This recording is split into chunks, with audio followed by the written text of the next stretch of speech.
कुछ रिश्ते समाज की नज़रों में गलत होते हैं, पर दिल की अदालत में बिल्कुल सही। कभी कभी जिंदगी ऐसे मोड़ पर ले आती है जहाँ प्यार एक अपराध बन जाता है, पर क्या दिल उस जुर्म से बच पाता है? ये कहानी है दो अधूरी जिंदगियों की। एक अकेला मकान मालिक जो तन्हाई से लड़ रहा, और एक औरत जो अपने ही रिश्ते में उपेक्षा का शिकार है। एक शांत कॉलोनी, दो खामोश दिल, और एक रिश्ता जो हद को लांग गया। एक मुलाकात, दो बहुत कुछ बदल गए। दिल्ली के बाहरी इलाके में बसी थी शांति नगर कॉलोनी, नाम की तरह ही शांत। यह मकान नंबर A17 में रहता था विक्रम मालिक, 42 साल का एक अकेला इंसान। बीते 2 सालों में उसका घर अधूरा था, जैसे उसकी जिंदगी पत्नी उसे छोड़कर जा चुकी थी और बेटा विदेश में बस गया था। अब वो बस अपने पुराने मगर खूबसूरत बंगले में अकेले रहता था। एक दिन उसके दरवाजे पर एक जोड़ा किराए के मकान की तलाश में आया।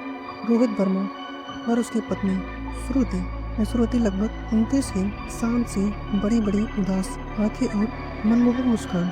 जब उसने विक्रम से पहली बार बात की, कुछ था उसकी आवाज में, वो सीधा दिल को छू गया। हम ज्यादा नहीं मांगते, बस थोड़ी सी शांति चाहिए। विक्रम ने उन्हें पहले मंजिल का हिस्सा दे दिया, पर उसे क्या पता था वो शांति एक तूफान से पहले की खामोशी थी। बातचीत के बेले जो दिल से लिपटने लगी। कुछ दिन बीते, हर रोज की मुलाकात धीरे धीरे नमस्ते से आगे बढ़ने लगी। विक्रम अक्सर अपनी बालकनी में बैठा चाय पीता हुआ वहीं से श्रुति को दिखता। कभी वो अकेली पौधे को पानी दे रही होती, कभी छत पर सोनी आंखों से आकाश की ओर देखती। एक दिन उसने कहा, आपको किताबें पसंद हैं? श्रुति चौंकी, फिर मुस्कुराई। यहाँ पढ़ना अच्छा लगता है, जब अकेलापन ज़्यादा सताने लगे। विक्रम ने उसे कुछ पुरानी किताबें दी, गुनाहों का देवता, रेशम की डोरी और मेरा नाम जोकर।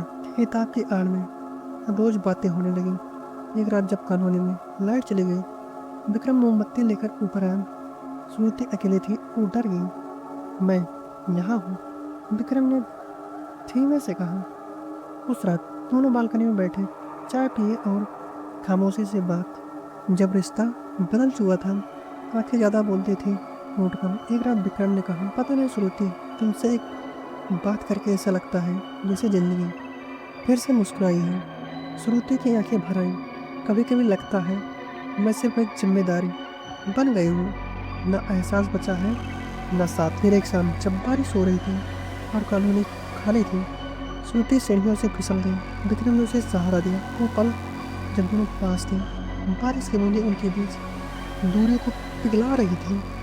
एक वो गले मिले, न कोई शब्द न कोई इजाजत, बस दो अधूरी रूहें एक पल के लिए मुकम्मल हो गई। लेकिन मोहब्बत जितनी प्यारी होती है, चोरी की मोहब्बत उतनी ही डरावनी। रोहित अब सतर्क हो चुका था। वो अक्सर बिना बताए घर आने लगा, श्रुति पर शक करने लगा।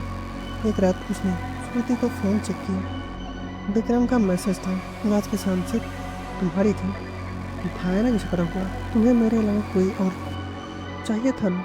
रोहित चीखा। श्रुति ने जवाब दिया, मुझे एक ऐसा इंसान चाहिए था जो मुझे देखे, सुने, महसूस करे। वो पहली बार टूटी थी और उसे टूटन में उसे बोलने की हिम्मत थी। उधर विक्रम भी अंदर से टूट चुका था। उसने शर्म में खुद को डूबो दिया। उससे अब एक दूरी बर्दाश्त नहीं हो रही थी। एक दिन श्रुति को चलकर विक्रम के पास आई। अंकल अब थे, पर तुम मेरी सबसे सच्ची जरूरत बन गए हो। अब दोनों के पास विकल्प नहीं थे, या तो छुपते रहे या एक आखिरी बार सच्चाई का सामना करें। श्रुति ने तय किया और रोहित से अलग हो जाइए। पर उसी रात विक्रम को हार्ट अटैक आया। अस्पताल में जब रोहित आया तो डॉक्टर ने कहा उसे किसी की जरूरत है जिससे वो प्यार करता है। श्रुति उसके पास गई, उसका हाथ थामा।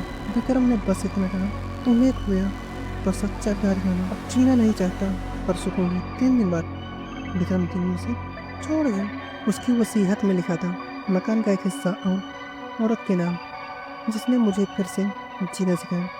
श्रुति टूट चुकी थी, लेकिन अब अंदर से मजबूत हो गई थी। कहते हैं कुछ कहानियाँ अधूरी होती हैं, पर वो अधूरी कहानियाँ ही सबसे गहरी होती हैं। श्रुति आज उसी मकान में अकेली रहती है। कभी कभी बालकनी में से आसमान को देखती है और मुस्कुरा देती है।